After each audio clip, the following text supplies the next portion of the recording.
Hi guys, welcome back to Preethi's creation. So இன்றைக்கி வந்து 2 நாளுக்குரிய லஞ்ச் பாக்ஸ் தான். ஸோ நாளுடைய லஞ்ச் பாக்ஸ் வந்துட்டு கத்திரிக்காய் முருங்கைக்காய் போட்டு சாம்பார் வச்சுருந்தேன்.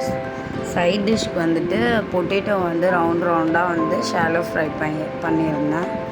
ஸோ அதுதான் இன்றைக்கி வந்து நான் வந்து லஞ்ச் பாக்ஸ் போடல, அதுக்கு பதிலாக வந்து நான் பிரேக்ஃபாஸ்ட் காமிச்சிருந்தேன். ஏன்னா வந்துட்டு என்னோடய கிட்ட அனுப்பலை, கொஞ்சம் உடம்பு சரியில்லைன்னு சொல்லிட்டு, அதனால் லஞ்ச் பாக்ஸ் போடலை. அதுதான் இந்த 2 நாளும் வந்துட்டு நான் லஞ்ச் பாக்ஸ் போட முடியல. ஸோ வந்துட்டு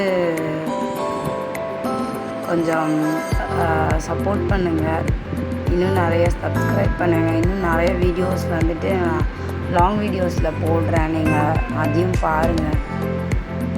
ஸோ வந்து சாம்பார் வந்து நெய் விட்டு அதை வந்து க்ளோஸ் பண்ணிவிட்டேன். நான் வந்து பொட்டேட்டோ ஃப்ரையை காமிக்கிறதுக்கு வந்து மறந்துட்டேன். ஸோ அதை அப்படியே க்ளோஸ் பண்ணிட்டேன்.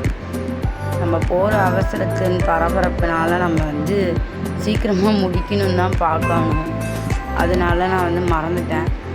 பாதாமும் கேஷ்யூஸும் வந்து ஸ்நாக்ஸ்க்கு வச்சுருந்தேன். அப்புறம் இன்றைக்கி அதை அப்படியே பேக் பண்ணி அனுப்பிச்சாச்சு. ஸோ இன்றைக்கி வந்து நான் என்ன பிரேக்ஃபாஸ்ட் பண்ணியிருந்தேன், ஆக்சுவலி இது லஞ்சுக்கு தான் நான் பிளான் பண்ணியிருந்தேன். பாப்பாவுக்கு உடம்பு சரி, அதனால் அனுப்பலை.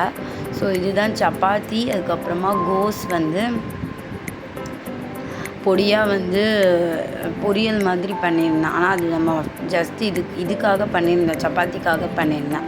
அதில் கொஞ்சம் மைல்டாக வந்து மயோவும் டொமேட்டோ கெச்சப் ரொம்ப மைல்டாகவும் போட்டு ஸ்ப்ரெட் பண்ணி இந்த கோஸை வந்து நம்ம அப்படியே கோஸ் பிடிக்காதவங்க இப்படி சாப்பிட்டிங்கன்னா நமக்கு வெஜிடபிளும் போன மாதிரி இருக்கும், நம்ம வந்து ப்ரோட்டீன் இன்டேக் எடுத்த மாதிரியும் இருக்கும்.